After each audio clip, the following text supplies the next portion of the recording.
کبیر سے نوال کی شادی کے بعد دونوں اتنے خوش ہوتے ہیں کہ کبیر کی تو خوشی کی انتہا ہی نہیں۔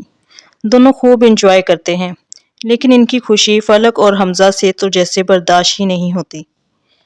کبیر اور نوال جب الہام کے لیے شاپنگ کر رہے ہوتے ہیں تو دونوں بچی کے ساتھ بہت خوش نظر آتے ہیں، تو فلک انہیں دیکھ لیتی ہے اور گھر جا کر بہت کڑتی ہے کہ میں نے اتنا سب کچھ کیا ان دونوں کو برباد کرنے کے لیے، لیکن پھر بھی کوئی فائدہ نہیں ہوا۔ آخر میں ایسا کیا کروں کہ یہ دونوں پھر سے ناخوش رہیں؟ ہاں، اگر میں الہام کو ان سے واپس لے لوں تو ایسا ممکن ہے۔ اتنے میں حمزہ آ جاتا ہے۔ فلک، کیا ہوا تمہیں؟ تم اداس لگ رہی ہو۔ تو فلک کہتی ہے کہ کچھ لوگوں کو سب کچھ کتنی آسانی سے مل جاتا ہے نا۔ اب نوال آپی کو ہی دیکھ لو، ان کو کبیر بھی مل گیا اور میری بیٹی الہام بھی۔ وہ تو میری بیٹی ہے نا، میں اپنی بیٹی ان دونوں سے واپس لینا چاہتی ہوں، میں اسے اس گھر میں لانا چاہتی ہوں۔ تو حمزہ صدا کا بے وقوف فلک کے آنسو دیکھ کر پگھل جاتا ہے، اور وہ بھی تو نوال اور کبیر کو ناخوش ہی دیکھنا چاہتا ہے۔ تو حمزہ کہتا ہے کہ تم فکر مت کرو، میں الہام کو لے آؤں گا تمہارے پاس۔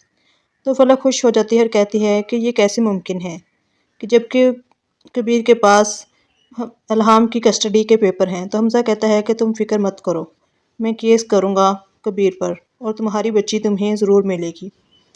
دوسری طرف جب کبیر اور نوال اپنی شاپنگ دیکھ رہے ہوتے ہیں، خوش ہوتے ہیں، تو کبیر کا نوکر اندر آتا ہے اور ایک نوٹس پکڑا کر چلا جاتا ہے۔ کبیر جب اس نوٹس کو اوپن کرتا ہے تو حیران رہ جاتا ہے۔ کبیر نوال کو بتاتا ہے کہ فلک نے الہام کی کسٹڈی کے لیے نوٹس بھیجا ہے۔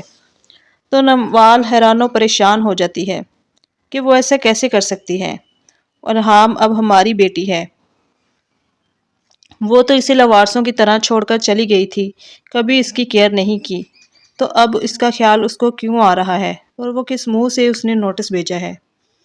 اب یہ نہیں ہو سکتا، میں الہام کی ماں کے حوالے نہیں کروں گی، جسے اپنی خوشی کے علاوہ کچھ سوچتا نہ ہو۔ تو کبیر اسے تسلی دیتا ہے کہ تم بے فکر رہو، الہام کی کسٹڈی کے پیپر میرے پاس ہیں، فلک کا کیس کمزور ہوگا، فیصلہ انشاءاللہ ہمارے ہی حق میں ہوگا۔ فلک ہمیں خوش نہیں دیکھنا چاہتی، یہ بھی ہمیں اذیت دینے کی ہی اس کی نئی چال ہے، اور اگر بچی سے لگاؤ ہوتا تو وہ اسے چھوڑتے ہی کیوں؟ دوسری طرف جب حمزہ اپنی ماں کے پاس بیٹھا باتیں کر رہا ہوتا ہے تو بجو آ جاتی ہیں اور حمزہ سے گلہ کرتی ہیں کہ میں نے کبھی اپنی بچی کو اف تک نہیں کہا، اور فلک نے میری پھول جیسی بچی پر ہاتھ اٹھایا ہے۔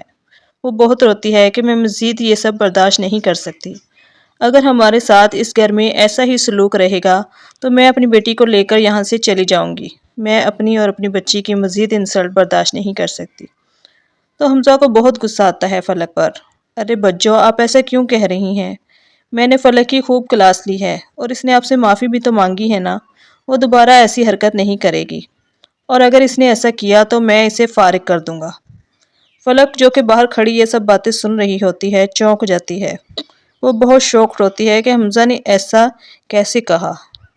نہیں، مجھے کچھ کرنا ہوگا، حمزہ کو اپنی ماں اور اپنی بہن پر مجھے فوقیت دینی ہوگی۔ وہ ہوتی کون ہے حمزہ سے میری شکایت لگانے والی؟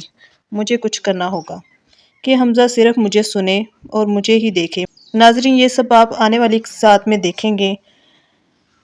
اگر میرا ریویو پسند آیا ہو تو میری ویڈیو کو لائک کر کے چینل کو سبسکرائب ضرور کیجیے۔ شکریہ۔